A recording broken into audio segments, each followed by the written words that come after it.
ತ್ರಯಗಳ ಮೇಲೆ ಭವ್ಯ ಜನೋಪಯೋಗಿ ಟೀಕೆಗಳ ರಚನೆ ಮಾಡಿರುವಂಥ ಆಚಾರ್ಯ ಶ್ರೀ ಅಮೃತಚಂದ್ರದೇವ ಈ ಪುರುಷಾರ್ಥ ಸಿದ್ಧಿಯೋಪಾಯವೆಂಬ ಗ್ರಂಥದ ರಚನೆಯನ್ನು ಇಂದಿಗೆ ಸುಮಾರು 1100 ವರ್ಷಗಳ ಪೂರ್ವದಲ್ಲಿ ಮಾಡಿದ್ದರು. ಅದರ ಮೇಲೆ ಭಾಷಾವಚನಿಕೆ ಬರೀತಾ ಪಂಡಿತ್ ಟೋಡರಮಲ್ಲರ ಕಾರ್ಯ ಪೂರ್ಣವಾಗುವ ಮೊದಲೇ ದೈವವಶರಾಗಿ ಹೋದ ನಂತರ ಆ ಅಪೂರ್ಣ ಕಾರ್ಯವನ್ನು ದೌಲತರಾಮ್ ಕಾಸ್ಲಿವಾಲ ಅನ್ನುವಂಥ ಇನ್ನೋರ್ವ ಮಹಾಪುರುಷಿ ಪೂರ್ಣಗೊಳಿಸಿ ಕೃತಿ ಸಮಗ್ರ ರೂಪದಿಂದ ವಾಚಕರಿಗೆ ಜಿಜ್ಞಾಸುಗಳಿಗೆ ಲಭಿಸುವಂತೆ ಸಹಕರಿಸಿದ್ದಾರೆ. ಶ್ಲೋಕ ಸಂಖ್ಯೆ 154 ಇದೆ. ಧರ್ಮದಾನಸಕ್ತೋ ವಾಸರಮತಿ ವಾಶ್ಯ ವಿಹಿತ ಸಾಂಧ್ಯವಿಧಿ ಶುಚಿತಂಸ್ತರೇ ನಿಯಾಮಾಂ ಗಮಯೇತ್ ಸ್ವಾಧ್ಯಾಯ ಚಿತ್ತನಿಗ್ರಹ.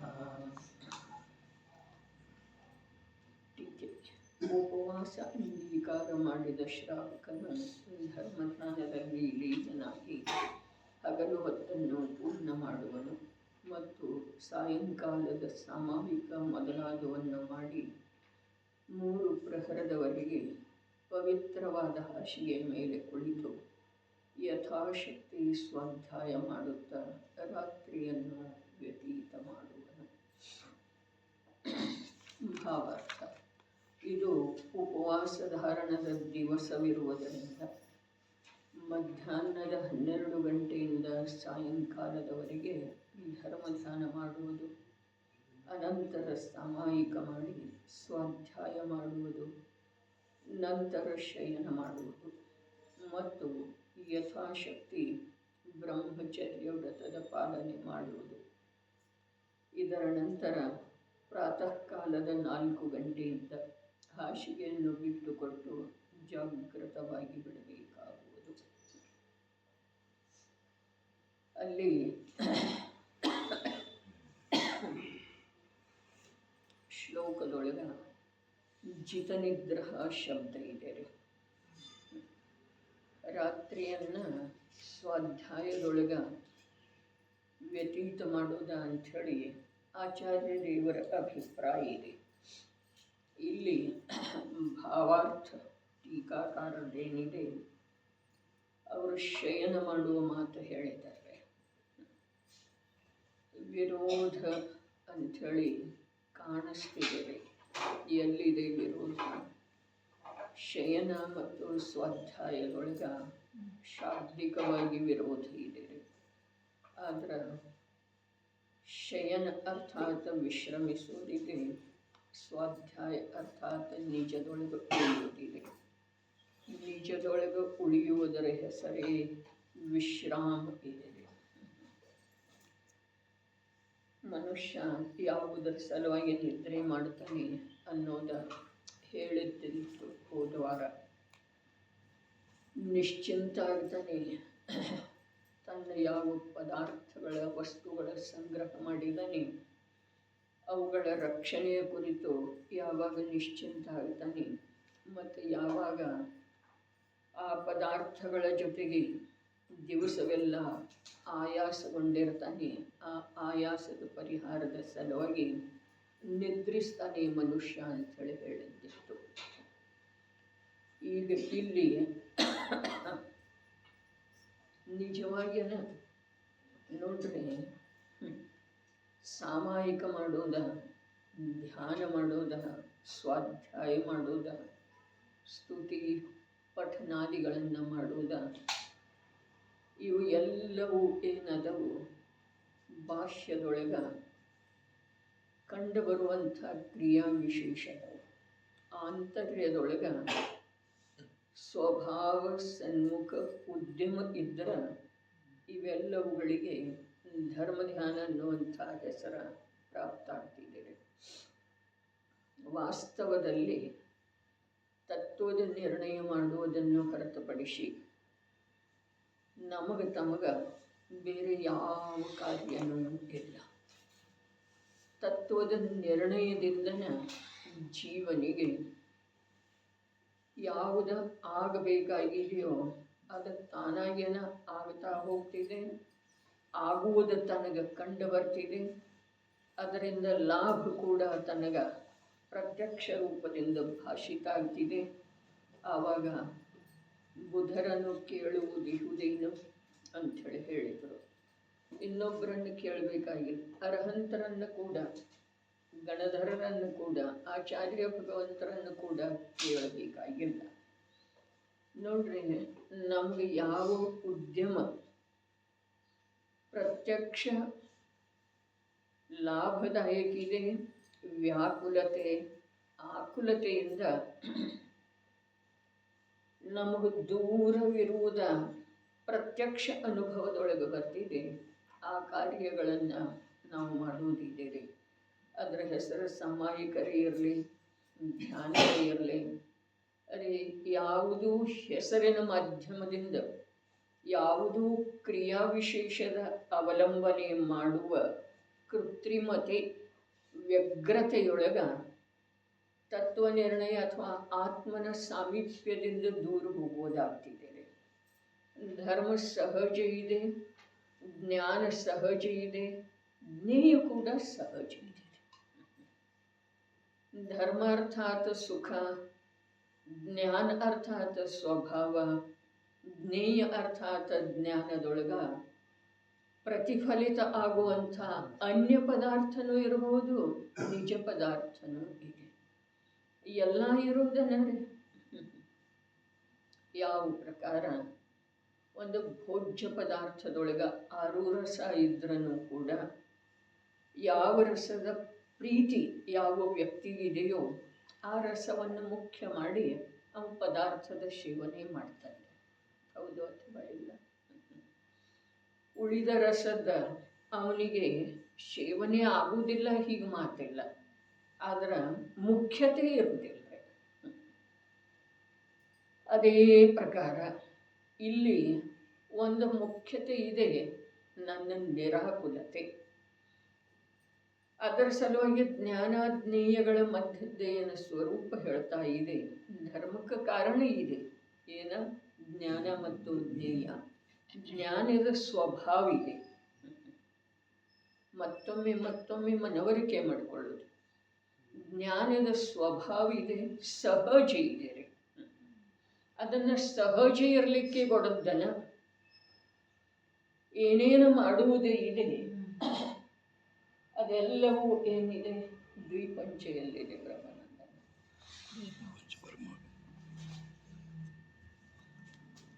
ನಾವು ಒಂದು ಸ್ವಲ್ಪ ಗ್ರಂಥದ ಅವಲೋಕನೆ ಮಾಡಬೇಕು. ಗ್ರಂಥದ ಜೊತೆಗೆ ನಮ್ಮ ಜ್ಞಾನವನ್ನು ತೊಡಗಿಸಬೇಕ್ರಿ. ಪರಮಾತ್ಮ ಪ್ರಕಾಶದೊಳಗ ಯೋಗಿಂದು ದೇವ ಏನು ಹೇಳ್ತಾರೆ, ದರ್ಶನ ಯಾವುದಕ್ಕೆ ಹೇಳಿದ್ದಾರೆ, ಜ್ಞಾನ ಯಾವುದಕ್ಕೆ ಹೇಳಿದ್ದಾರೆ, ಚಾರಿತ್ರ್ಯ ಯಾವುದಕ್ಕೆ ಹೇಳಿದ್ದಾರೆ.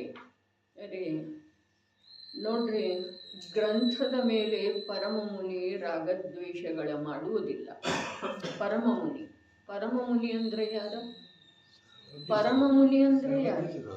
ಯಾರ ಮುನಿಯಾಗಿ ಪರಮ ಕರ್ತವ್ಯದೊಳಗೆ ನಿಮಗ್ನ ಇದ್ದಾರೋ ಅವರು. ಯಾರು ಮುನಿತನದೊಳಗೆ ಇಲ್ಲ.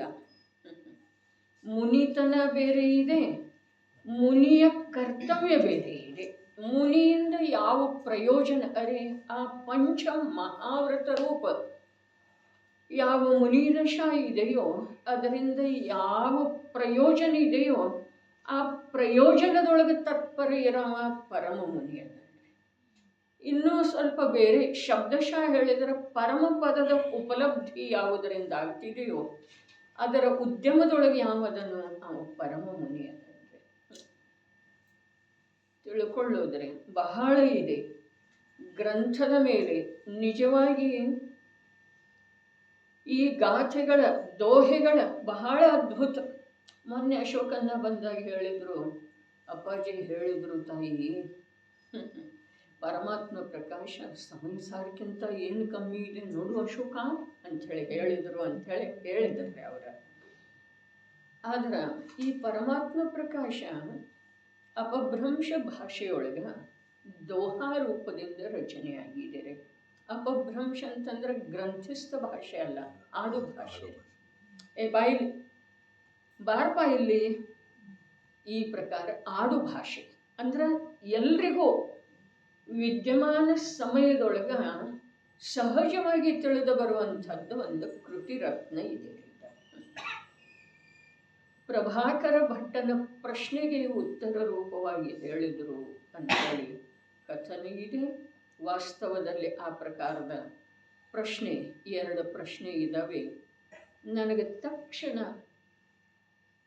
ಪರಮಸುಖದ ಪ್ರಾಪ್ತಿಯಾಗುವ ಯಾವುದರಿಂದ ಆಗ್ತಿದೆಯೋ ಅದನ್ನು ತಿಳಿಸಿಕೊಡ್ರಿ ಪ್ರಭು ಅಂಥೇಳಿ ಕೇಳ್ತಾನೆ 2ನೇ ಪ್ರಶ್ನೆ ಒಳಗೆ. 1ನೇ ಪ್ರಶ್ನೆ, ಈ ಸಂಸಾರದೊಳಗೆ ಅನಂತ ಕಾಲದಿಂದ ಪ್ರಭು ನಾನು ಕೇವಲ ದುಃಖವನ್ನೇ ಅನುಭವ, ಅದಕ್ಕೆ ಆ ದುಃಖದಿಂದ ಬಿಡುಗಡೆ ಹೊಂದುವ ಉಪಾಯವನ್ನು ತಿಳಿಸಿ.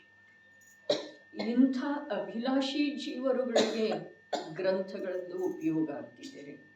ವ್ಯವಹಾರ ಕರ್ತವ್ಯ ಅಂಥೇಳಿ ಮಾಡುವಂಥವರಿಗೆ, ನಮ್ಮಂಥವರಿಗೆ, ನಮಗೆ ನಿಜವಾಗಿನ ಗ್ರಂಥದ ಸಲುವಾಗಿ, ಧರ್ಮದ ಸಲುವಾಗಿ, ದೇವಗುರುವಿನ ಸಲುವಾಗಿ ಯಾವ ಪ್ರಕಾರದ ರುಚಿ ಇದೆ ಅಂಥೇಳಿ ನಮ್ಮ ಅಂತರಂಗದೊಳಗೆ ನೋಡ್ಕೊಳ್ಳೋದ್ರೆ ಇನ್ನೊಬ್ಬರದನ್ನು ನೋಡುವ ಅವಶ್ಯಕತೆ ಇಲ್ಲ.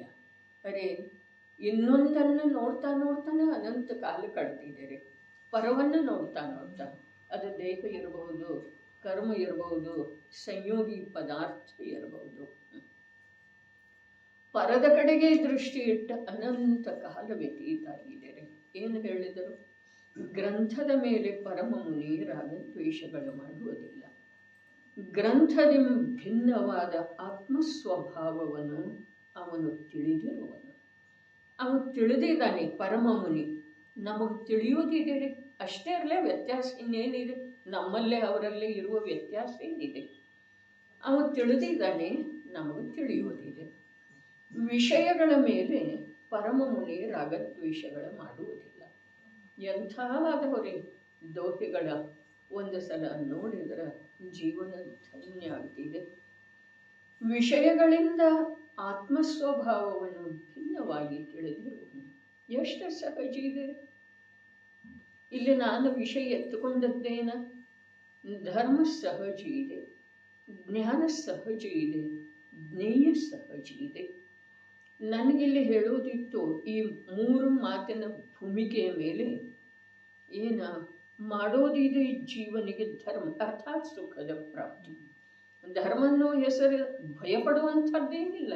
ಸುಖ ಬೇಕಾಗಿದೆ, ಸುಖದ ಪ್ರಾಪ್ತಿ ಮಾಡಿಕೊಳ್ಳೋದಿದೆ. ನನ್ನ ಸ್ವಭಾವ ಜ್ಞಾನ ಇದೆ ರೀ.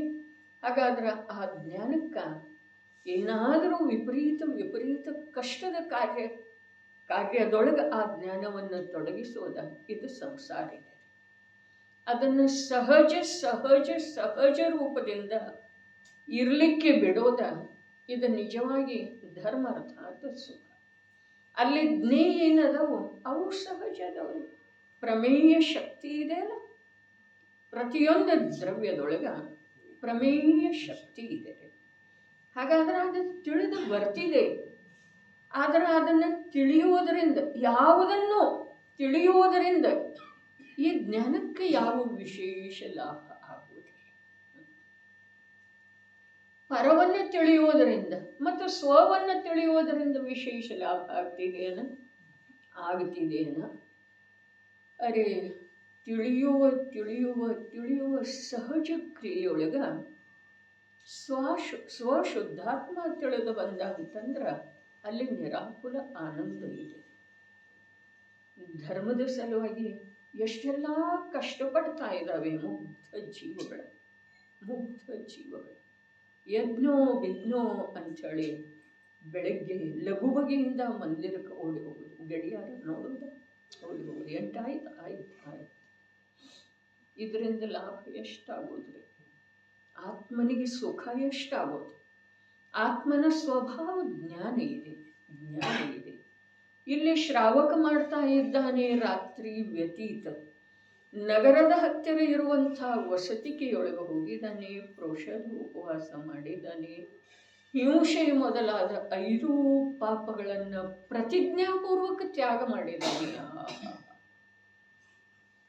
ಈ ಪ್ರತಿಜ್ಞಾಪೂರ್ವಕ ಅನ್ನುವಂಥ ಶಬ್ದ ಏನಿದೆ ಅಲ್ಲ, ಅದ ಕೃತ್ರಿಮ ಬುದ್ಧಿ ಇರುವಂಥ ನಮಗೆ ಮಾತ್ರ ಕೃತ್ರಿಮತೆ ಕಡೆಗೇನೆ ತಗೊಂಡು ಹೋಗ್ತಿದೆ. ಏನು ಮಾಡೋದ? ಪ್ರತಿಜ್ಞಾದ ಅರ್ಥ ಏನಿದೆ? ಪ್ರಭು, ಯಾವ ಹಿಂಸೆ ಮೊದಲಾದ ಪಾಪಗಳಿಗೆ ಕಾರಣ ನನ್ನ ಬಹಿರ್ಮುಖ ವೃತ್ತಿ ಇದೆಯೋ ಅದನ್ನು ನಾನು ಸರ್ವಥಾ ಬಿಟ್ಟುಕೊಡ್ತೇನೆ, ಬಿಟ್ಟುಕೊಡುವ ಉದ್ಯಮ ಮಾಡ್ತೇನೆ, ಪ್ರಯತ್ನಪೂರ್ವಕ ಬಿಟ್ಟುಕೊಡ್ತೇನೆ. ಇಲ್ಲಿ ಭಗವಂತನ ಕೆಲಸ ಏನು ಇಲ್ಲರಿ, ಇವನ ಭಾವ ಇದೆ ಅಷ್ಟೇ. ಭಗವಂತ ಏನು ತಥಾಸ್ತು ಅನ್ನೋದಿಲ್ಲ, ನೀ ಹಾಗೆ ಹೇಳ್ತೀಯಪ್ಪ ಹಾಗೆ ಆಗಲಿ ಅನ್ನೋದಿಲ್ಲ ಅಂತಾನೆ ಇಲ್ಲ.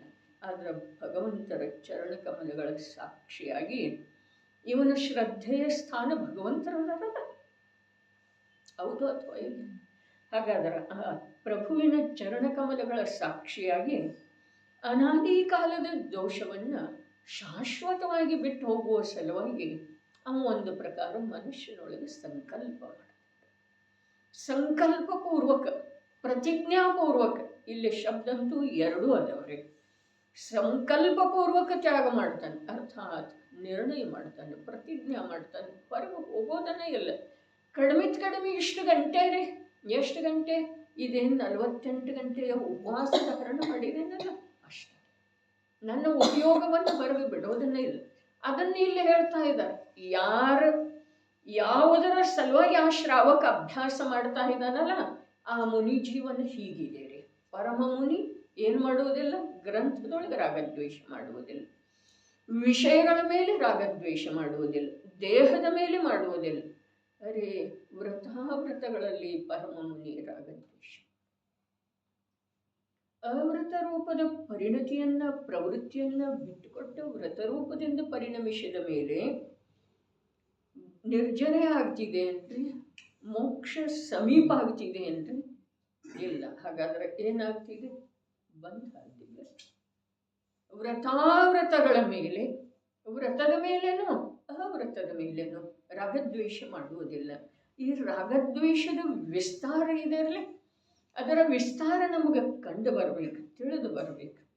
ಎರಡು ಜ್ಞೇಯ ಪದಾರ್ಥದೊಳಗ ನಾವು ಭೇದ ಮಾಡಲಿಕ್ಕೆ ಹೊರಟಿದ್ದೇವೆ. ಜ್ಞಾನವನ್ನ ಜ್ಞೇಯದಿಂದ ಬೇರೆ ಇರಿಸಲಿಕ್ಕೆ ನಮ್ಮ ಪ್ರಯತ್ನನ ಇಲ್ಲ. ಜ್ಞಾನವನ್ನ ಜ್ಞೇಯದಿಂದ ಬೇರೆ ಇರಿಸುವ ಪ್ರಯತ್ನನ ನಮ್ಮಲ್ಲಿ ಇಲ್ಲ.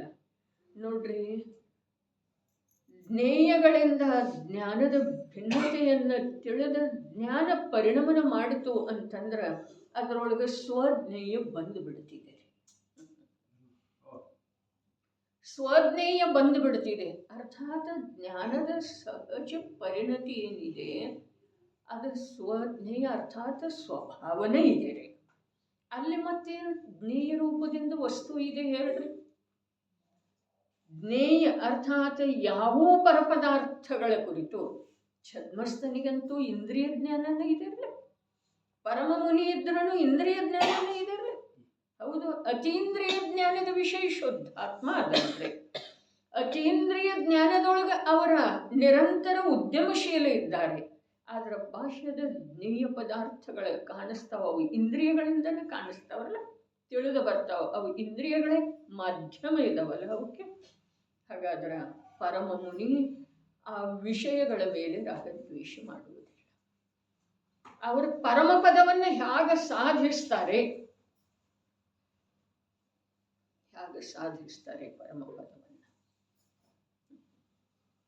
ಹಾಗೆ ಸರ್ವತ್ರ ರಾಗದ್ವೇಷದ ಅಭಾವದಿಂದ. ಧರ್ಮಕ್ಷೇತ್ರದೊಳಗೂ ಕೂಡ ರಾಗದ್ವೇಷ. ಅರೆ, ರಾಗದ್ವೇಷ ಮಾಡುವ ರೂಢಿನೇ ಯಾರಿಗೆ ಅನಾದಿ ಕಾಲದಿಂದ ಆಗಿ ಹೋಗಿದೆ. ಅವರು ಎಲ್ಲಿ ಹೋದ್ರೂ ಕೂಡ ನಾವು ಅವರನ್ನೋದಕ್ಕಿಂತ ಬೇರೆಯವರ ಕಡೆಗೆ ಸಂಕೇತ ಬೇಡ. ನಾವು ಎಲ್ಲಿ ಹೋದ್ರೂ ಕೂಡ ರಾಗದ್ವೇಷ. ಗ್ರಂಥದ ಕುರಿತ ರಾಗದ್ವೇಷ ಇಲ್ಲ ಅಂತ ಹೇಳಿ ಹೇಳ್ತಾ ಇದ್ದಾರೆ. ನಮಗಿದೆಯೋ ಅಥವಾ ಇಲ್ಲ? ಹಾಗಾದ್ರೆ ಅಲ್ಲಿ ಅವನು ಸಂಕಲ್ಪಪೂರ್ವಕ ಏನು ತ್ಯಾಗ ಮಾಡಿದ? ಅವನು ಸಂಕಲ್ಪಪೂರ್ವಕ ಇಷ್ಟು ಸಮಯ ಅಂತ ಹೇಳಿ ತ್ಯಾಗ ಮಾಡಿದ. ಇವರ ಆಜೀವನ ತ್ಯಾಗ ಮಾಡಿದಾರಲ್ಲ. ಯಾವುದರದ? ಹಿಂಸೆ ಮೊದಲಾದ ಪಂಚ ಪಾಪಗಳಂತ ವಿಷಯದಿಂದ ವಿರಕ್ತಾಗಿದ್ದಾರೆ. ಮೂರನೇದ್ದೇನ ಮನವಚನ ಕಾಯಗಳನ್ನು ವಶದಲ್ಲಿಟ್ಕೊಂಡಿದೆ. ಇಷ್ಟೇ ಇರೋದ್ರೆ 5 ಪ್ರಕಾರದ ಪಾಪ ಯಾವುದರಿಂದ ಆಗುತ್ತಿದೆ, ಬಹಿರ್ಮುಖ ವೃತ್ತಿಯಿಂದ. ತಿರಿಯಂಚಗಳಿಗೆ ಇವುದು ಯಾವುದರದ್ದು ಜ್ಞಾನ ಇರುವುದಿಲ್ಲ ಶಾಬ್ದಿಕವಾಗಿ.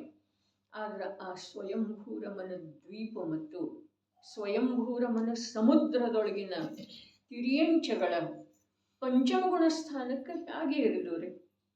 ಹೇಗೆ ಏರಿದು? ಪಂಚಮ ಗುಣಸ್ಥಾನ ಅಂದ್ರೆ ಏನಿದೆ? 6ನೇ ಗುಣಸ್ಥಾನ ಯೋಗ್ಯ ಮಹಾವ್ರತದ ಧಾರಣ ಅಂದ್ರೆ ಏನಿದೆ? ಒಳಗಿನ ಕಷಾಯ ಚೌಕಡಿಗಳು ಕ್ಷೀಣಿಸ್ತಾ ಹೋಗೋದ್ರೆ ಹೊರಗಿಂದ ವಿಚಾರನ ಮಾಡಬೇಡ್ರಿ ನೀವು. ಯಾರು ಮಾಡೋದು ಅವಶ್ಯಕನೇ ಇಲ್ಲ. ಇದು ಮಾಡ್ತೇನೋ ಇದು ಬಿಡ್ತೇನೋ, ರಾಗದ್ವೇಷ ಆಯ್ತ್ರಿ. ಮಾಡುವುದರೊಳಗೆ ರಾಗ, ಬಿಡುವುದರೊಳಗೆ ದ್ವೇಷ ಆಯ್ತೇನಿಲ್ರಿ. ಅದರ ಜ್ಞಾತ ಸ್ವಭಾವ ಸಹಜ ಜ್ಞಾನದ ಪರಿಣತಿ ಏನಿದೆ ಅಲ್ಲ, ಅದರೊಳಗೆ ಯಾವುದು ಜ್ಞೇಯ ಆಗ್ತಿದೆ ಆಗಲಿ, ಆ ಜ್ಞೇಯಕ್ಕೆ ಸಂಬಂಧಿಸಿದ ಹಾಗೆ ಸಹಜ ಜ್ಞಾನದೊಳಗೆ ರಾಗದ್ವೇಷ ಇರುವುದು. ಬಹಳ ಅದ್ಭುತವಾದಂತಹ ಗಾಥೆಗಳಿದಾವ್ರಿ. ಇದಕ್ಕಿಂತ ಮೊದಲು ಹೇಳಿದಾರೆ ನೋಡ್ರಿ, ಎಲೆ ಜೀವ, ಆ ಎಲ್ಲ ದ್ರವ್ಯಗಳ ಯಥಾಸ್ಥಿತ ಸ್ವರೂಪವನ್ನು, ಜ್ಞಾನ ಅಂದ್ರೆ ಏನು ಹೇಳ್ತಾ ಇದ್ದಾರೆ. ಆ ಎಲ್ಲ ದ್ರವ್ಯಗಳ, ಎಲೆ ಜೀವ, ಆ ಎಲ್ಲ ದ್ರವ್ಯಗಳ ಯಥಾಸ್ಥಿತ ಸ್ವರೂಪವನ್ನು ತಿಳಿಯುವ ಆತ್ಮ ಪರಿಣಾಮವೇ ಜ್ಞಾನವಿದೆ ಎಂದು ಅರಿತುಕೋನಿ. ಜ್ಞಾನ ಅಂದ್ರೆ ಏನು? ಯಾವ್ಯಾವ ಶ್ಲೋಕ, ಯಾವ್ಯಾವ ಕಲಶ, ಯಾವ್ಯಾವ ಗಾಥೆ, ಎಷ್ಟು ಗಾಥೆ ಕಂಠಸ್ಥ ಆಗುವುದರ ಹೆಸರು ಜ್ಞಾನ ಇದೆ ರೀ. 11 ಅಂಗ 9 ಪೂರ್ವವನ್ನ ಕಂಠದೊಳಗೆ ಧಾರಣ ಮಾಡಿರುವಂಥವು ಜ್ಞಾನಿ ಅಲ್ಲ. ಏನು ಹೇಳಿದ್ರು? ಎಲೆ ಜೀವ, ಬಹಳ ಸುಲಭ ಇದೆ. ಪರಮಾಧ್ಯಾತ್ಮ ಇದೆ ರೀ. ಏನ? ಪರಮಾತ್ಮ ಪ್ರಕಾಶ.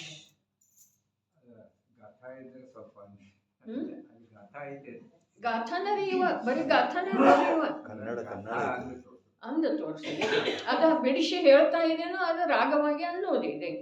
ಎಲೆ ಜೀವ, ಆ ಎಲ್ಲ ದ್ರವ್ಯಗಳ ಯಥಾಸ್ಥಿತ ಸ್ವರೂಪವನ್ನು ತಿಳಿಯುವ ಆತ್ಮ ಪರಿಣಾಮವೇ ಜ್ಞಾನವಿದೆ ಎಂದರಿತುಕೋ.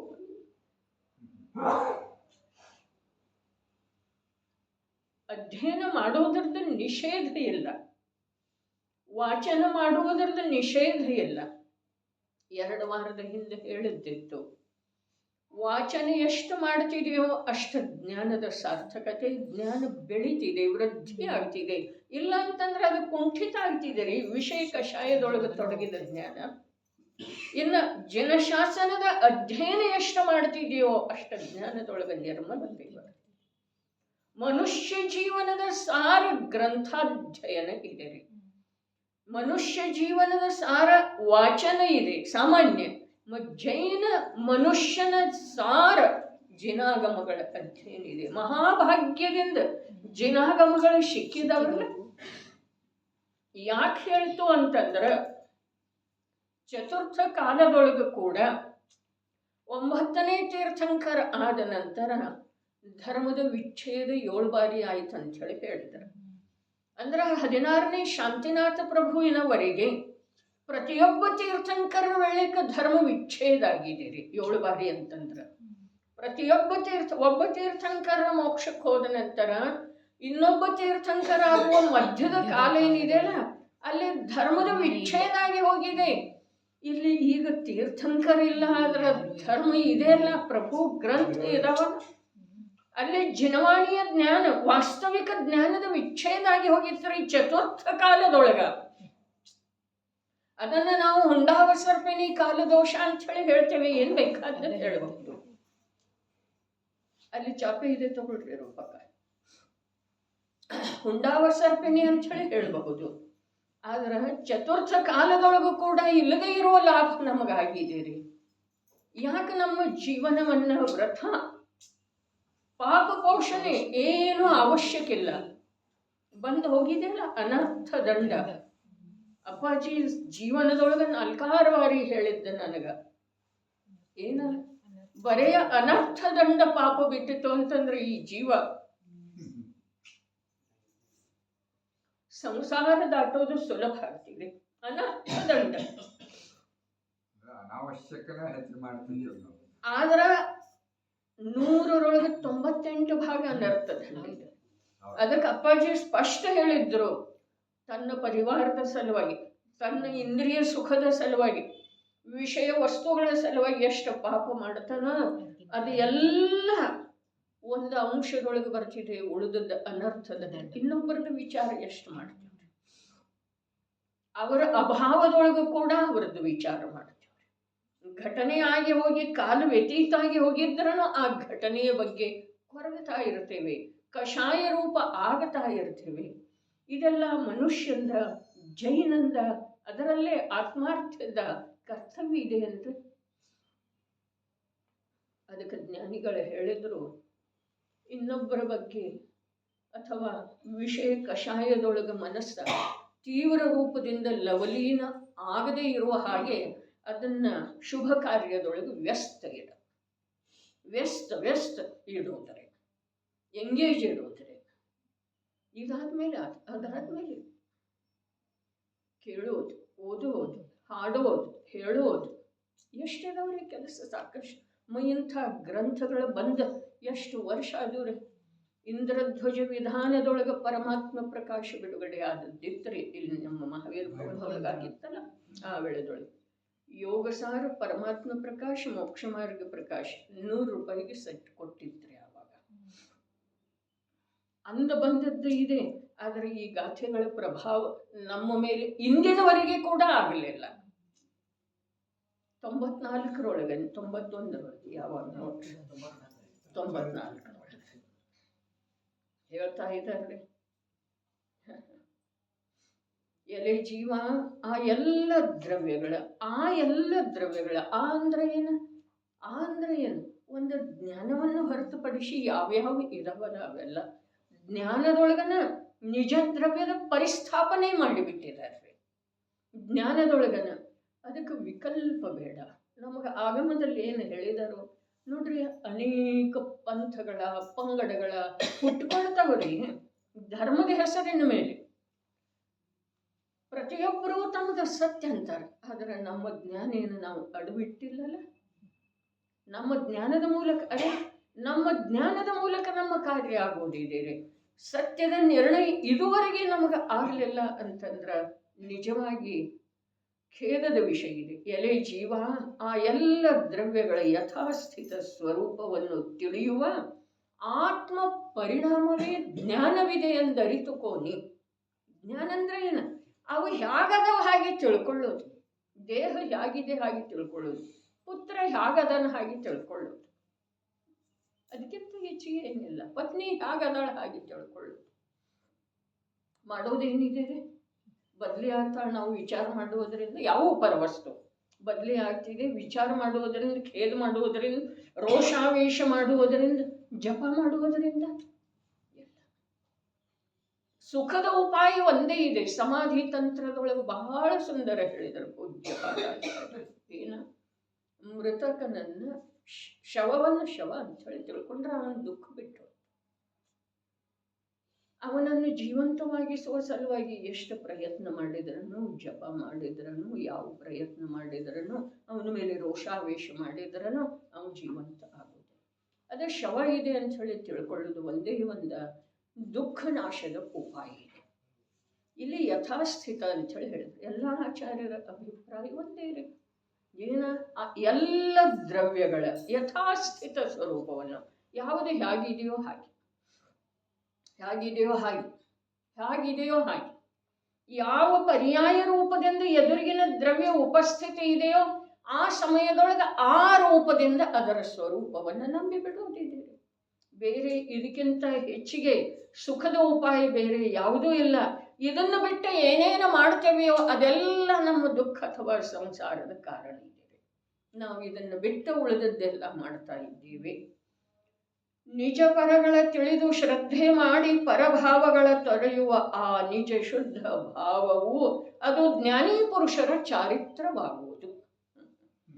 ದರ್ಶನ, ಜ್ಞಾನ, ಚಾರಿತ್ರ, ತಪ ಎಲ್ಲದರದ ವ್ಯಾಖ್ಯಾ ಮಾಡಿದ್ದಾರೆ. ತಕ್ಷಣ ನನಗೆ ಸುಖ ಆಗುವಂಥ ಮಾತು ಹೇಳ್ರಿ ಅಂತ ಹೇಳಿ ಹೇಳಿದಮ್ಮ.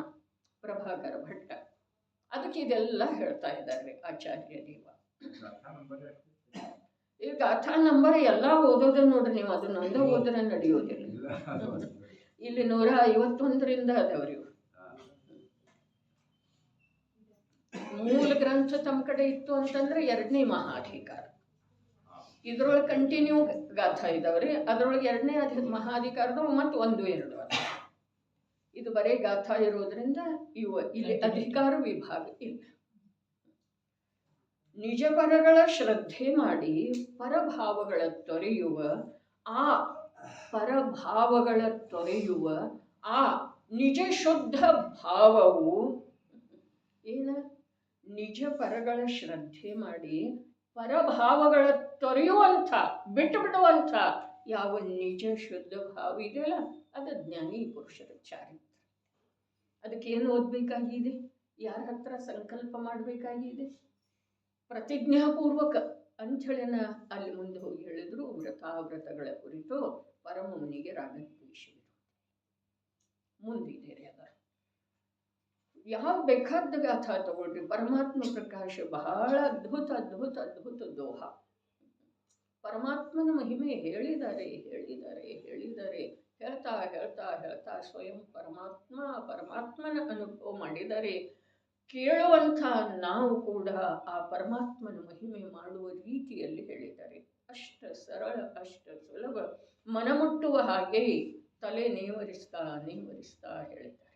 ಮಗುವಿಗೆ ಹೇಳ್ತೇವಲ್ಲ, ಮೈ ಮೇಲೆ ಕೈ ಆಡಿಸ್ತಾ, ತಲೆ ಮೇಲೆ ಕೈ ಆಡಿಸ್ತಾ, ಹಾಗೆ ಅಂಥೇಳಿನ ಕರುಣಾಮಯಿ ಗುರು ವೀತರಾಗಿ ಸಂತ ಅವರು ಕರುಣಾಮಯಿ ಇದ್ದಾರೆ. ಇದನ್ನು ಯಾವುದರ ಸಲುವಾಗಿ ಹೇಳ್ತು ಅಂತಂದ್ರೆ, ಸಹಜ ಧರ್ಮ ಸಹಜ ಇದೆ, ಧರ್ಮ ಸ್ವಾಧೀನ ಇದೆ ರೀ. ಅದು ಗ್ರಂಥದ ಅಧೀನ ಇಲ್ಲ, ಯಾವುದೋ ಒಂದು ಸಂಕಲ್ಪದ ಅಧೀನ ಇಲ್ಲ, ಕ್ಷೇತ್ರ ಕಾಲದ ಅಧೀನ ಇಲ್ಲ. ಧರ್ಮ ಸಹಜ ಇದೆ, ಜ್ಞಾನ ಸಹಜ ಇದೆ, ಜ್ಞೇಯ ಸಹಜ ಇದೆ. ಜ್ಞೇಯ ಸಹಜ, ಅರೆ ಜ್ಞೇಯವನ್ನ ಜ್ಞೇಯ ರೂಪದಿಂದ ತಿಳಿತಾ ಬರ್ತಾ ತಿಳಿತಾ ಇರ್ತಿದೆ. ಅದು ತಿಳಿತಾ ಇರ್ತಿದೆ. ಎಲ್ಲಿ? ಜ್ಞಾನ ತಿಳಿತಾ ಇರ್ತಿದೆ. ಏನು ಮಾಡೋದಿದೆ? ತಿಳಿತಾ ಇರ್ತಿದೆ. ಅರ್ಥಾತ್ ತಿಳಿದು ಬರುವುದು ಅದರ ಸ್ವಭಾವ ಇದೆ. ಜ್ಞಾನದ ಸ್ವಭಾವ ಅದನ್ನು ಸಹಜ ತಿಳಿಯೋದಿದೆ. ಯಾರೋ ವ್ಯಕ್ತಿ ಹಾಯ್ದು ಹೋದ, ಇದರಿಂದ ಏನಿದೆ ರೀ? ಯಾವಾಗ ನೋಡಿಲ್ಲಲ್ಲ. ಇವೆಲ್ಲ ವಿಚಾರ ಏನು ಜ್ಞಾನದ್ದು ಅದಾವ್ರಿ. ಜ್ಞಾನಕ್ಕೆ ಲಾಭ ಮಾಡುವಂಥವದವು, ಸುಖ ಮಾಡುವಂಥವದವು. ಮುನಿರಾಜರ ಕಾನನದೊಳಗೆ ಹೋಗಿ ಏನು ಮಾಡ್ತಾರೆ? ಇವು ಮನೆ ಬಿಟ್ಟು ಹೋಗಿ ಮುನಿಯಾಗುವ ಅಭ್ಯಾಸದ ಸಲುವಾಗಿ 48 ಗಂಟೆಯ ಉಪವಾಸ ಮಾಡಿದಾನಲ್ಲ, ಏನು ಮಾಡ್ತಾ ಇದ್ದಾನಲ್ಲಿ? ನಾವು ಶಿಬಿರಕ್ಕೆ ಹೋಗಿ ಏನು ಮಾಡ್ತೇವೆ? ಪಂಚಕಲ್ಯಾಣಕ್ಕೆ ಹೋಗಿ ಏನು ಮಾಡ್ತೇವೆ? ವಿಚಾರ ಮಾಡೋದ್ರೆ ನಾವು ಏನಾದರೂ ಬೇರೆ ಮಾಡ್ತೇವೆನಾ? ಅಲ್ಲಿ ಸಾಂಸಾರಿಕ ಕಾರ್ಯದಿಂದ ಸ್ವಾಭಾವಿಕ ನಿವೃತ್ತಿ ಇದೆ ಅಷ್ಟೇ ರೀ. ಒಳಗೇನಿದೆ ರೀ? ಆತ್ಮನ ಅರೂಪಿ ಪರ್ಯಾಯಗಳಲ್ಲಿ ಏನು ವ್ಯತ್ಯಾಸ ಏನಿದೆ ರೀ? ಅಲ್ಲಿಯೂ ಪರಸನ್ಮುಖ ದೃಷ್ಟಿ ಇದೆ, ಅಲ್ಲಿಯೂ ರಾಗದ್ವೇಷ ಇದೆ. ಮೊದಲು ಸಾಮಾಯಿಕದ ವ್ಯಾಖ್ಯಾದೊಳಗನೆ ಏನು ಹೇಳಿದ್ರು? ಯಾವೆಲ್ಲ ಪದಾರ್ಥಗಳಲ್ಲಿ ಇಷ್ಟ ಅನಿಷ್ಟ ಬುದ್ಧಿ ಇದೆಯಲ್ಲ, ಅದರೊಳಗಿನ ರಾಗದ್ವೇಷವನ್ನು ಬಿಡುವುದರ ಹೆಸರು ಸಾಮಾಯಿಕ. ಸಾಮಾಯಿಕದ ಅರ್ಥ ರಾಗದ್ವೇಷದಿಂದ ರಹಿತ. ಇಷ್ಟ ಅನಿಷ್ಟ ಅನ್ನಿಸಿದ್ರೂ ಕೂಡ ಅದರೊಳಗೆ ರಾಗದ್ವೇಷ ಮಾಡೋದಿಲ್ಲ. ಇಷ್ಟ ಅನಿಷ್ಟ ಅನ್ನಿಸೋದನೇ ಇಲ್ಲ, ಹೀಗೆ ಮಾತಿಲ್ಲ. ಆ ದಿವಸ ಬಂದದ್ದಿದ್ರೆ ಇಷ್ಟ ಅನಿಷ್ಟ ಅನ್ನಿಸೋದನೇ ಇಲ್ಲ, ಹೀಗೆ ಮಾತಿಲ್ಲ. ಆದರೆ ಇಷ್ಟ ಅನಿಷ್ಟ ಅಂಥೇಳಿ ಭಾಸ ಆದ ನಂತರ ಕೂಡ ಅದರೊಳಗೆ ರಾಗದ್ವೇಷ ಮಾಡದೇ ಇರೋದ, ಇದು ಪುರುಷಾರ್ಥ ಇದೆ, ಇದು ಸಾಧನೆ ಇದೆ, ಇದು ಮೋಕ್ಷ ಮಾರ್ಗ ಇದೆ. ಎಲ್ಲದರೊಳಗಿನ ರಾಗದ್ವೇಷ ಹೋಗ್ಲಿಕ್ಕೆ ಬೇಕು. ಇಂದ್ರಿಯ ವಿಷಯ ಕಾಣಿಸ್ತಿದೆ, ಅವನಿಗೆ ದೃಶ್ಯ ಕಾಣಿಸ್ತಿದೆ, ಕೇಳಿ ಬರ್ತಿದೆ, ಭೂಮಿಯ ಸ್ಪರ್ಶ ಗೊತ್ತಾಗ್ತಿದೆ, ಆಗ್ತಿದೆ ಇಲ್ರಿ ಜ್ಞಾನಿಗೆ ಮುನಿಗೆ. ಆದರೆ ಅವುಗಳಲ್ಲಿ ರಾಗದ್ವೇಷ ಮಾಡುವುದಿಲ್ಲ. ಬಹಳ ಕಠಿಣ ಇಲ್ಲ, ಆದರೆ ನಿಜವಾಗಿ ವಸ್ತುವಿನ ನಿರ್ಣಯ ಆದ ನಂತರ ಆಗುವವರೆಗೆ ಕಠಿಣ ಅನ್ನಿಸ್ತಿದೆ, ಆದ ನಂತರ ಅತ್ಯಂತ ಸುಲಭ ಇದೆ. ಏನು ಹೇಳಿದ್ರು ನಡೆಯ ಭಾವಾರ್ಥ. ಇದು ಉಪವಾಸ ಧಾರಣದ ದಿವಸವಿರುವುದರಿಂದ ಮಧ್ಯಾಹ್ನದ 12 ಗಂಟೆಯಿಂದ ಸಾಯಂಕಾಲದವರೆಗೆ ಧರ್ಮ ಧ್ಯಾನ ಮಾಡುವುದು. 12 ಗಂಟೆಗೆ ಮನೆ ಬಿಟ್ಟು ಹೋಗಿದ್ದಾನಲ್ಲ ಊರು ಹೊರಗಿನ ಏನದ ವಸತಿಕೆಗೆ, ಅಲ್ಲಿ ಏನು ಮಾಡಿದ ಅವ ಆ ಉಪವಾಸದ ಧಾರಣದ ದಿವಸ ಇದೆ ಅಂತ ಹೇಳಿ ತಿಳ್ಕೊಂಡ ಸಾಯಂಕಾಲದವರೆಗೆ ಧರ್ಮ ಧ್ಯಾನ ಮಾಡಿದ. ಎಷ್ಟ 6 ಗಂಟೆ ಆಯ್ತಲ್ಲ, 12 ಗಂಟೆಗೆ ಬಿಟ್ಟಿದ್ದಾನೆ. ಸಾಯಂಕಾಲ ಸೂರ್ಯಾಸ್ತದ ಸಮಯದವರೆಗೆ, ಸಾಮಾಯಿಕದ ಸಮಯದವರೆಗೆ ಧರ್ಮ ಧ್ಯಾನ ಮಾಡಿದ. ಆಮೇಲೆ ಸಾಮಾಯಿಕದ ಸಮಯ ಬಂದ ಮೇಲೆ ಸಾಮಾಯಿಕ ಮಾಡಿದ. ಧರ್ಮ ಧ್ಯಾನ ಮಾಡುವುದು, ಅನಂತರ ಸಾಮಾಯಿಕ ಮಾಡಿ ಸ್ವಾಧ್ಯಾಯ ಮಾಡುವುದು. ಸಾಮಾಯಿಕ ಮಾಡಿದ ನಂತರ ಸ್ವಾಧ್ಯಾಯ ಏನು ಮಾಡೋದು? ಆ ಸಾಮಾಯಿಕದೊಳಗ ಸ್ವದ್ ಯಾವ ಮಹಿಮೆ ಮಾಡಿದೆಯಲ್ಲ ಅದರದ ಏನು ಮಾಡೋದ? ಅನುಭವ ಮಾಡೋದು, ಚಿಂತನೆ ಮಾಡೋದು, ಮನಸ್ಸು ಮಾಡೋದು, ಅದರ ಮಹಿಮೆ ತರೋದು, ಅದರಲ್ಲಿ ಅದರಲ್ಲಿ ಅದರಲ್ಲಿ ಜ್ಞಾನ ಉತ್ಸಾಹಿತ ಆಗೋದು, ಪ್ರಮೋದಿತ ಆಗೋದು. ಇದು ಸ್ವಾಧ್ಯಾಯ. ರಾಗದ್ವೇಷದಿಂದ ರಹಿತ ಯಾವ ಶುದ್ಧಾತ್ಮನ ಜ್ಞಾತಾ ಸ್ವಭಾವದ ಸನಿಹಕ್ಕೆ ಹೋದ, ಆ ಜ್ಞಾತಾ ಸ್ವಭಾವದ ಒಂದು ಸಮಯ 2 ಸಮಯ ಅನುಭವ ಮಾಡಿದ, ಆ ಜ್ಞಾತಾ ಸ್ವಭಾವದನ್ನ ಮಹಿಮೆ ಮಾಡುವುದ, ಇದು ಸ್ವಾಧ್ಯಾಯ. ಗ್ರಂಥದೊಳಗ ಆತ್ಮನ ವಿವೇಚನೆ ಬರ್ತಿದೆ ಅಲ್ಲ, ಆತ್ಮನ ವಿವೇಚನೆ ಬರ್ತಿದೆ ಗ್ರಂಥದೊಳಗ. ಹಾಗಾದ್ರೆ ಆ ಆತ್ಮನ ವಿವೇಚನೆ ಓದುವ ವೇಳೆದೊಳಗ ಜ್ಞಾನದೊಳಗ ಶುದ್ಧಾತ್ಮ ಬರೋದೇನ? ಜ್ಞಾನ ಆಗಮದ ಕಡೆಗೆ ಆಕರ್ಷಿತಿರೋದ್ರಿ. ಸ್ವಾಧ್ಯಾಯ ಅಂದ್ರೆ ಏನು? ಯಾವ ಆತ್ಮನ ವಿವೇಚನೆ ಆಗಮ ಗ್ರಂಥದಲ್ಲಿ ನಡೆದದ್ದು ಇದೆ ಅಲ್ಲ, ಅದರ ವಾಚನ ಮಾಡುವ ಸಮಯದೊಳಗ ಆ ವಾಚನ ರೂಪದ ಯಾವ ಪ್ರವೃತ್ತಿ ಜ್ಞಾನದ ಪರಸನ್ಮುಖ ಇದೆಯೋ ಆ ಜ್ಞಾನದ ಪ್ರವೃತ್ತಿ ಆಂತರ್ಯದಲ್ಲಿ ಇರುವಂಥ ನಿಜ ಶುದ್ಧಾತ್ಮನ ಮಹಿಮೆಯನ್ನು ತಂದುಕೊಂಡ ಅವನ ಕಡೆಗೆ ಉದ್ಯಮ ಮಾಡುವುದ, ಇದು ಸ್ವಾಧ್ಯಾಯ. ಜೀವನ ಧನ್ಯ ಆಗಿ ಹೋಗುವಂಥದ್ದು ಇದೆ. ಈ ನಿಸ್ಸಾರ ಜೀವನದೊಳಗೆ ಏನಿಲ್ರಿ, ದೇಹದೊಳಗ, ಧನದೊಳಗ, ವಿಷಯ ಭೋಗದೊಳಗ, ವಾಹನ ಮನೆಗಳಲ್ಲಿ ಏನೂ ಇಲ್ಲ, ಏನೂ ಇಲ್ಲ. ಬರೀ ಈ ಜೀವ ರಾಗ ರಾಗ ಆಕುಲತೆ ಮಾಡಿ ತನ್ನ ಜ್ಞಾನ ಸಾಮರ್ಥ್ಯವನ್ನು ಸುಂದರವಾಗಬೇಕಾದಂಥ ಭವಿಷ್ಯವನ್ನು ಬಲಿ ಕೊಟ್ಟ ಎಲ್ಲಿ ಹೋಗ್ತಾನೆ? ಅನಂತ ಸಂಸಾರದೊಳಗೆ ಇಳಿದು ಹೋಗ್ತಾನೆ. ಮನುಷ್ಯ ಜೀವನ ಸಿಕ್ಕಿದ್ದು ಯಾವುದರ ಸಲುವಾಗಿ? ಜೈನ ಕುಲ ಸಿಕ್ಕಿದ್ದು ಯಾವುದರ ಸಲುವಾಗಿ? ಅರೆ ಇತರ ಮನುಷ್ಯರ ಹಾಗೇನ ನಾವು ಇದ್ದೇವೆ ಅಂತಂದ್ರೆ ನಮ್ಮನ್ನು ಜೈನ್ ಅಂಥೇಳಿ ಹಾಗೆ ಹೇಳ್ಬೋದು. ಬರೀ ಜೈನ್ ಅಂಥೇಳಿ ಬರೆಯುವುದರಿಂದ ಜೈನ್ ಆಗ್ತಿದೆ. ಜೈನ್ ಅಂಥೇಳಿ ಬರೀರಿ ಎಲ್ಲರೂ ಅಂಥೇಳಿ ಬಂತಲ್ಲ ನಡುವ, ಅದರಿಂದ ಜೈನತ್ವ ಪ್ರಾಪ್ತ ಆಗ್ತಿದೆಯೇನ? ಜೈನತ್ವ ಆತ್ಮನ ಅನಾದಿ ಅಭ್ಯಾಸ, ಭೋಗದ ರುಚಿ, ಕಷಾಯದೊಳಗ ತನ್ಮಯತೆ ಏನಿದೆ ಅದನ್ನು ಬಿಟ್ಟು ಕೊಡುವ ರೂಪದ ಜ್ಞಾನದ ಪರಿಣತಿಗೆ ಜೈನ ಅಂತಾರೆ. ಜೈನ ಅಂದ್ರೆ ಬೇರೆ ಏನದು ಕುಲ ವಿಶೇಷ ಅಲ್ಲ. ಅದು ಕುಲ ವಿಶೇಷನೂ ಹೌದು. ಅರ್ಥಾತ್ ಈ ಕುಲದೊಳಗು ಉತ್ಪನ್ನ ಆದ ನಂತರ ಆ ಕಾರ್ಯವನ್ನೇ ಮಾಡೋದಿದ್ದೀರಿ. ನೀವು ಸಾಮಾಯಿಕ ಮಾಡಿದಂಥ ಏನು ಮಾಡ್ತಾ ಇದ್ದಾನೆ? 48 ಗಂಟೆ ದಿವಸೆಲ್ಲ ಧರ್ಮ ಧ್ಯಾನದೊಳಗೆ ಕಳೆದ, ನಂತರ ಸಂಧಿ ಸಮಯ ಬಂದ ನಂತರ ಸಾಮಾಯಿಕ ಮಾಡಿದ, ಅದರ ನಂತರ ಸ್ವಾಧ್ಯಾಯ ಮಾಡ್ತಾ ಇದ್ದಾನೆ. ನಮ್ಮ ಜೀವನದೊಳಗೆ ಇವೆಲ್ಲ ಸಂಭವ ಇದಾವೆ ಅಥವಾ ಇಲ್ಲರಿ? ಅನುಭೂತಿ ಇಲ್ಲದಿದ್ದರೆ ಹೋಗಲಿ, ಆತ್ಮನ ನಿರ್ಣಯ ಆಗದಿದ್ದರೆ ಹೋಗಲಿ, ಇವುಗಳನ್ನು ನಾವು ಪ್ರಯತ್ನಪೂರ್ವಕ ಮಾಡಬಹುದು ಅಥವಾ ಇಲ್ಲರಿ? ಮಾಡ್ತಾ ಮಾಡ್ತಾ ಮಾಡ್ತಾ ಮಾಡ್ತಾ ವಿಷಯ ತಿಳಿತಿದೀವಿ ಅಥವಾ ಇಲ್ಲರಿ? ತಿಳಿಯೋದಿಲ್ಲ ಅಂಥೇಳಿ ಬಿಟ್ಟರೆ ತಿಳಿಯೋದೇ ಇಲ್ಲ. ಮಾಡ್ತಾ ಮಾಡ್ತಾ ವಾಚನ ಮಾಡ್ತಾ ಮಾಡ್ತಾ ವಿಷಯ ತಿಳಿತಿದೆ. ಯಾವುದರೊಳಗೆ ಯಾರು ಎಲ್ಲಿ ರಮಿಸುವರು ಅವರು ಅಲ್ಲಿಂದ ಹೊರಗೆ ಬರಲಾರರು. ರಮಿಸುವ ಮಾತಿದರೆ ಅಲ್ಲಿ ನಮಗೆ ರುಚಿಸಬೇಕಾದ್ರೆ ನಮ್ಮದು ಶ್ರದ್ಧೆ. ಅರೆ ಇದು ನನ್ನ ಕಲ್ಯಾಣದ ಮಾರ್ಗ ಇದೆ, ವೀತರಾಗಿ ಸಂತರ ಸರ್ವಜ್ಞ ಭಗವಂತರ ನನ್ನ ಹಿತದ ಸಲುವಾಗಿ ಬರೆದಿಟ್ಟಿರುವಂಥ ಗ್ರಂಥ, ಅದನ್ನು ಉಪಯೋಗ ನಾನು ಮಾಡಿಕೊಳ್ಳೋದಿದೆ, ನನ್ನ ಹಿತ ನಾನು ಮಾಡಿಕೊಳ್ಳೋದಿದೆ. ಭವದುಃಖದ ಕಾರಣೀಭೂತವಿರುವಂಥ ಭಾವಗಳಿಂದ ನಾನು ಈ ಭವದಲ್ಲಿ ಬಿಡುಗಡೆ ಹೊಂದುವಂಥ ಮತ್ತು ಶಾಶ್ವತವಾಗಿ ಬಿಡುಗಡೆ ಹೊಂದುವ ಮಾರ್ಗವನ್ನು ಕಂಡುಕೊಳ್ಳುವಂಥ ಅವಕಾಶ ಇದೆ ರೀ.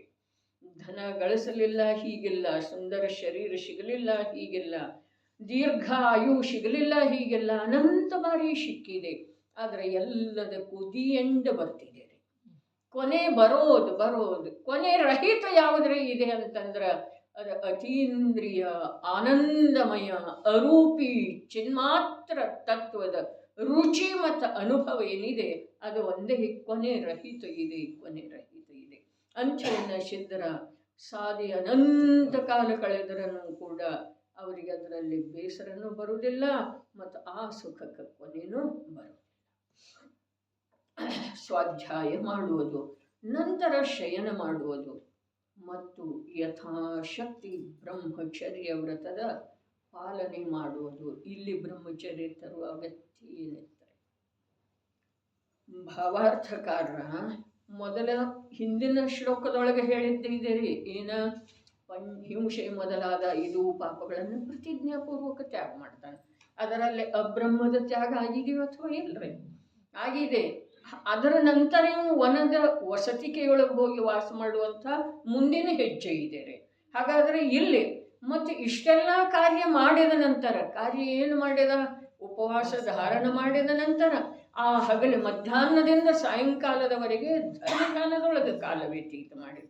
ಅದರ ನಂತರ ಸಾಮಾಯಿಕ ಮಾಡಿದ, ಅದರ ನಂತರ ಸ್ವಾಧ್ಯಾಯ ಮಾಡಿದ, ಅದರ ನಂತರ ಶಯನ ಮಾಡ್ತಾ ಇದ್ದಾನೆ.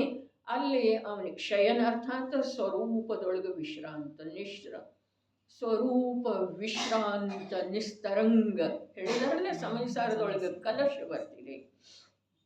ಸ್ವರೂಪ ವಿಶ್ರಾಂತ, ಶಯನ ಪವಡಿಸೋದು, ಎಲ್ಲಿ ಮಲ್ಕೊಳ್ಳೋದು. ಕೆಲ ಸಮಯ ಮಾತ್ರವೇ ನಿದ್ರೆ ಹೋಗುವರು ಮುನಿ ಜೀವನ. 6 ಗುರಾಣಿಯಲ್ಲಿ 6ನೇ ಗುರಾಣಿಯಲ್ಲಿ ಹೇಳಿದ್ದಾರೆ ಏನ? ಕೆಲ ಸಮಯ ಮಾತ್ರವೇ. ಯಾವಾಗ? ಇರುಳ ಕೊನೆಯಲ್ಲಿ. ಇಲ್ಲೂ ಅದ ಇದೆ, ಅದರದೇ ಅಭ್ಯಾಸ ಇವು ಮಾಡ್ತಾ ಇದ್ದಾನಲ್ಲ. ಇವು ಶ್ರಾವಕ ಅದಾನ, ಇವು ಬಟ್ಟೆ ಕಳಚಿರ್ಲಿಕ್ಕೆಲ್ಲ ಕಳಚಿರಲೂಬಹುದು. ತಿಳಿತೇನ್ರಿ? ಕಳಚಿರಲೂಬಹುದು. ಅವು ಕಳಚಿದ್ದೇನಿಲ್ರಿ. ಯಾವ? ಸುದರ್ಶನ ಶ್ರೇಷ್ಠ. ಅರೆ ಎಷ್ಟೋ ಜೀವಗಳ ಪಂಚಮಗುಣ ಸ್ಥಾನಾವರ್ತಿ ಶ್ರಾವಕರ ನಗರದ ಸಮೀಪ ಉಪವನದೊಳಗ ಯಾವ ವಸತಿಕೆ ಇದ್ದಾವೆ ಅಲ್ಲಿ ರಾತ್ರಿ ಕಳೀತಾರೆ. ಪರ್ವ ದಿವಸದಿಂದ ಪ್ರೌಷಧೋಪವಾಸ ಮಾಡಿ 48 ಗಂಟೆ ಅಲ್ಲಿ ಇರ್ತಾರಲ್ಲ, ಅವರು ಬಟ್ಟೆ ಕಳಚಿ ಕೂಡ ಏನು ಮಾಡ್ತಾರೆ? ಸಾಧನ ಮಾಡ್ತಾರೆ. ಹಾಗಾದ್ರೆ ಇಲ್ಲಿ ಇರುಳ ಕೊನೆಯಲ್ಲಿ ಅಂಥೇಳಿ ಅಲ್ಲಿ ಹೇಳಿದ್ರಲ್ಲ 6ನೇ ಗುರಾಣಿಯೊಳಗ ಮುನಿ ಜೀವನ್ ರೀ. ಅರೆ ಈಗೇನು ಪರಮಾತ್ಮ ಪ್ರಕಾಶ ಹೇಳಿತು 6 ಗುರಾಣಿಯ 6ನೇ ಗುರಾಣಿ ಕೂಡ ದಿನನಿತ್ಯವೂ ಅನ್ನುವ ಅರ್ಥ. ದಿನನಿತ್ಯವೂ ಅಲ್ಲಿ ಯಾವ ಪದ್ಯಗಳಿದ್ದಾವೆ? ಇರುಳ ಕೊನೆಯಲ್ಲಿ ಕೆಲ ಸಮಯ ಮಾತ್ರವೇ ನಿದ್ರೆ ಹೋಗುವರು. ಕೆಲ ಸಮಯ, ಅಂತರ್ಮುಹೂರ್ತ ಕಾಲ ಅಲ್ರಿ, ಕೆಲ ಸಮಯ. ಇನ್ನೂ ಸೂಕ್ಷ್ಮತೆ ಕರ್ಣಾನುಯೋಗದ ಪ್ರಕಾರ ಪೌನ ಸೆಕೆಂಡ್ ಅಂತ ಹೇಳಿದ್ದಾರೆ. ಪೌನ ಸೆಕೆಂದದೊಳಗೆ ಸಮಯ ಎಷ್ಟಾದವ್ರೆ? ಕೆಲವನ್ನ ಅದಾವಲ್ಲ. ಕೆಲ ಸಮಯ ಮಾತ್ರವೇ ನಿದ್ರೆ ಹೋಗುವರು ಇರುಳ ಕೊನೆಯಲ್ಲಿ. ಇಲ್ಲಿ ಅವನು ಅದನ್ನೇ ಮಾಡ್ತಾ ಇದ್ದಾನೆ. ಏನು ಮಾಡ್ತಾ ಇದ್ದಾನು? ಶಯನ ಮಾಡ್ತಾನೆ. ಯಾವಾಗ? ಸಾಮಾಯಿಕ ಮಾಡಿದ, ಸ್ವಾಧ್ಯಾಯ ಮಾಡಿದ, 3 ಪ್ರಹರ ಕಳೀತಾರೆ. ಕೊನೆಯ ಪ್ರಹರದೊಳಗ ಇವು ಶಯನ ಮಾಡ್ತಾನೆ. ಅಷ್ಟಾದ ನಂತರ ಬ್ರಹ್ಮಚರ್ಯದ ಪಾಲನೆ ಹೇಳ್ತಾರೆ. ಇದು ಯಾವ ಬ್ರಹ್ಮಚರ್ಯ?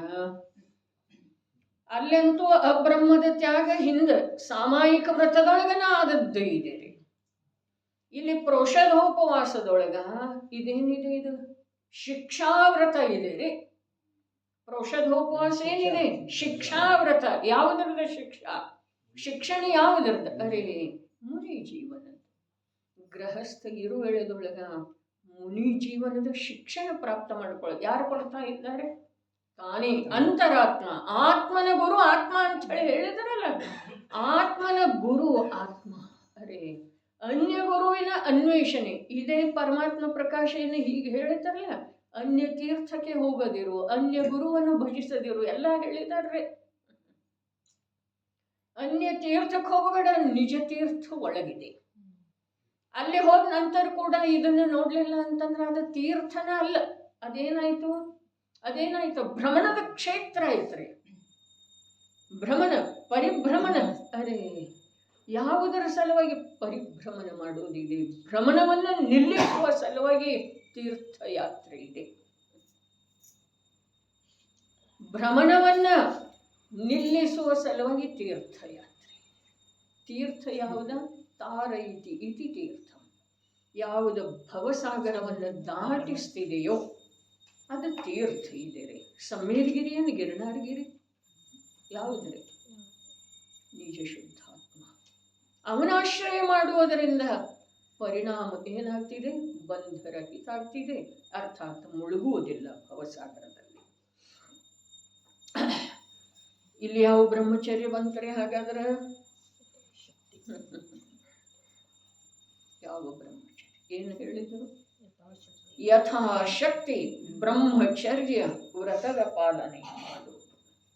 ಯಥಾಶಕ್ತಿ ಅಲ್ಲೇನಿದೆ ರೀ? ಅಬ್ರಹ್ಮದ ಸಲುವಾಗಿ ನಾವು ಯಾವುದನ್ನ ಬ್ರಹ್ಮಚರ್ಯ ಅಂತೇಳಿ ತಿಳಿದಿದ್ದೇವೆ, ಅಲ್ಲಿ ಬ್ರಹ್ಮಚರ್ಯದ ಪಾಲನೆಯೊಳಗೆ ಬಾಧೆ ಬರುವಂಥದ್ದೇನಿದೆ ಹೇಳ್ರಿ? ಇಷ್ಟೆಲ್ಲ ಕರ್ತವ್ಯಗಳನ್ನು ಹೇಳಿದರಲ್ಲ, ಅಲ್ಲಿ ನಾವು ಯಾವ ಪ್ರಕಾರ ಬ್ರಹ್ಮಚರ್ಯದ ಸ್ವರೂಪವನ್ನು ತಿಳ್ಕೊಂಡಿದ್ದೇವೆ, ಆ ಬ್ರಹ್ಮಚರ್ಯಕ್ಕೆ ಬಾಧೆ ತರುವಂಥದ್ದಲ್ಲೇನಿದೆ ರೀ? ಏನೂ ಇಲ್ಲ.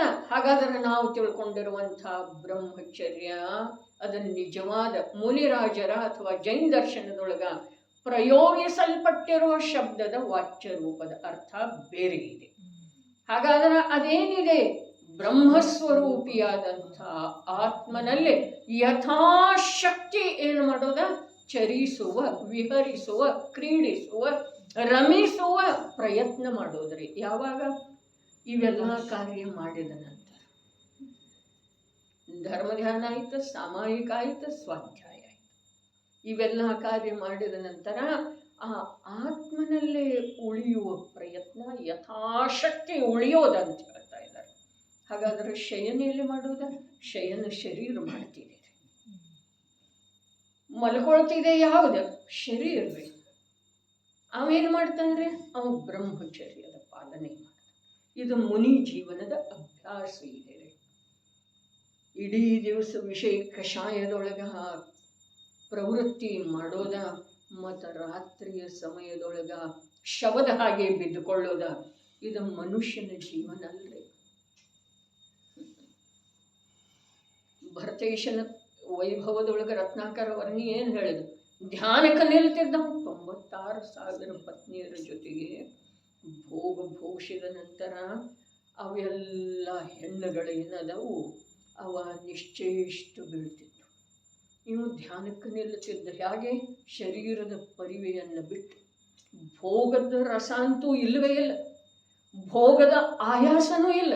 ಅಂಥೇಳಿನ ಭೋಗಿ ಯೋಗಿಗಳ ಎದೆ ಜುಮ್ಮು ಜುಮ್ಮೆನೆ ಸೊಲ್ಲಿಸುವೆನೋ ಆಲಿಸಿರಿ. ಭೋಗಿ ಯೋಗಿಗಳ ಎದೆ ಜುಮ್ಮು ಜುಮ್ಮೆನೆ ಸೊಲ್ಲಿಸುವೆನೋ. ವಿವರಣೆ ಮಾಡುತ್ತೇನೆ. ಓ ಆಲಿಸಿರಿ, ಸೊಲ್ಲಿಸುವೆನೋ ಆಲಿಸಿರಿ. ಏನು ಹೇಳ? ಧ್ಯಾನಕ್ಕೆ ನಿಂತ ವಜ್ರದ ಉಂಗುರುಗಳೆಲ್ಲ ಬೆರಳಿನಿಂದ ಬೀಳ್ತಿದ್ವು ಅಂತಾರೆ. ಆ ಪ್ರಕಾರ ದೇಹದಿಂದ ಭಿನ್ನಾಗಿ ಶುದ್ಧಾಗಿ ಹೋದರೆ ಅವ ಭರತ ಚಕ್ರವರ್ತಿ.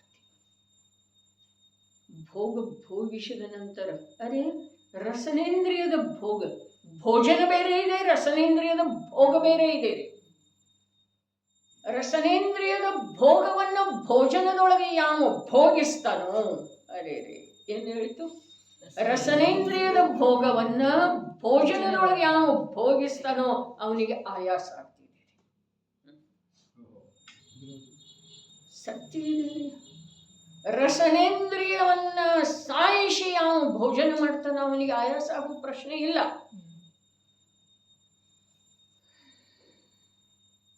ಅದೇ ಪ್ರಕಾರ ಆ ಯಾವ ಭೋಗ ಇದೆಯಲ್ಲ, ವಿಷಯ ಭೋಗ, ಪತ್ನಿಯ ಭೋಗ, ಅದು ಎಂಥದ್ದಿತ್ತು? ಭರತೇಶನಿಗೆ ಆಯಾಸ ನೀಡುವಂಥದ್ದು ಇರಲಿಲ್ಲ. ಅಂಥೇಳಿ ಅವ ಉಂಡು ಪವಾಶಿ ಬಳಸಿ ಬ್ರಹ್ಮಚಾರಿ ಭೂಮಂಡಲವಿದ್ದು ನಿಸ್ಸಂಗ, ಮಂಡೆ ಬೆಳೆದು ಮನಗೊಳಾದ ತಪಸ್ಸಿ. ಅದು ನಮ್ಮ ರತ್ನಾಕರಣ ವಿಶೇಷತೆ. ತೀರ್ಥಂಕರರು ಇದ್ದರು, ಅವರ ವರ್ಣನೆ ಮಾಡಲಿಲ್ಲ, ಮುನಿಗಳ ವರ್ಣನೆ ಮಾಡಲಿಲ್ಲ, ಗೃಹಸ್ಥನ ವರ್ಣನೆ ಮಾಡಲಿಲ್ಲ. 6 ಖಂಡದ ಯಾವ ಜವಾಬ್ದಾರಿ ಹೆಗಲ ಮೇಲಿದೆಯೋ ಅವನ ವರ್ಣನೆ ಮಾಡಿದ್ದಾರೆ.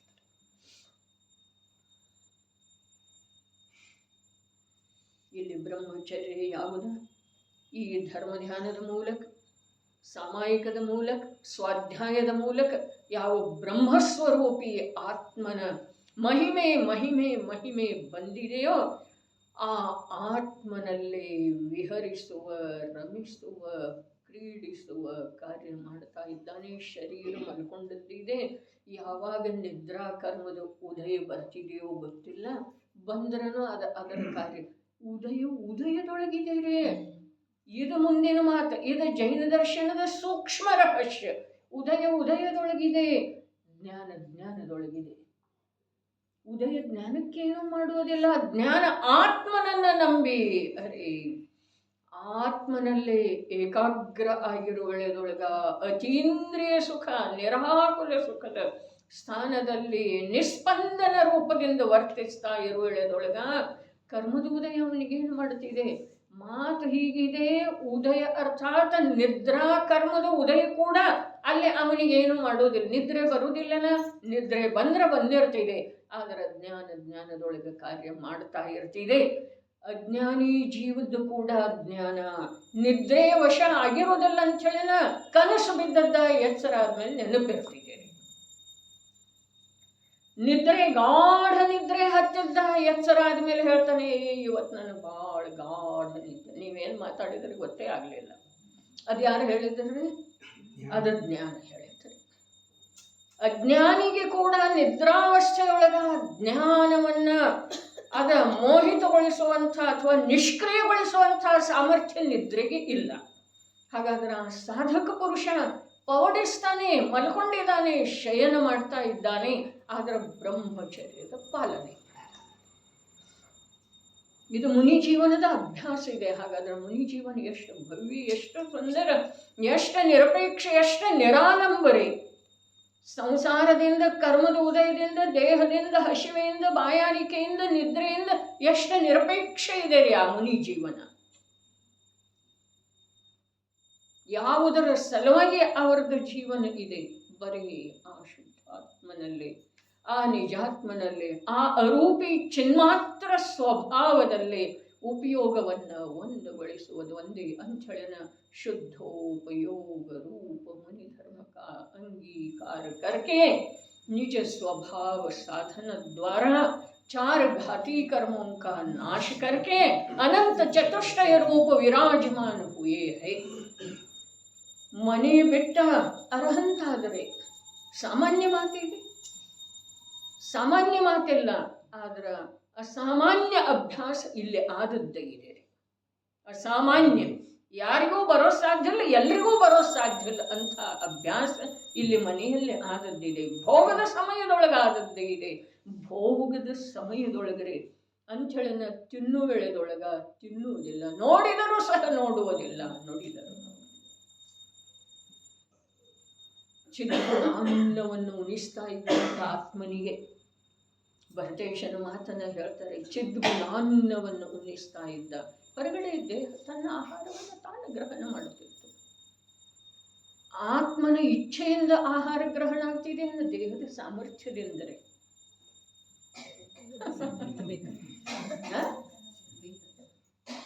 ದೇಹದ ಸಾಮರ್ಥ್ಯ, ಅವನಿಗೆ ಇಚ್ಛಾ ಇರ್ತಿದೆ, ತಿನ್ಬೇಕು.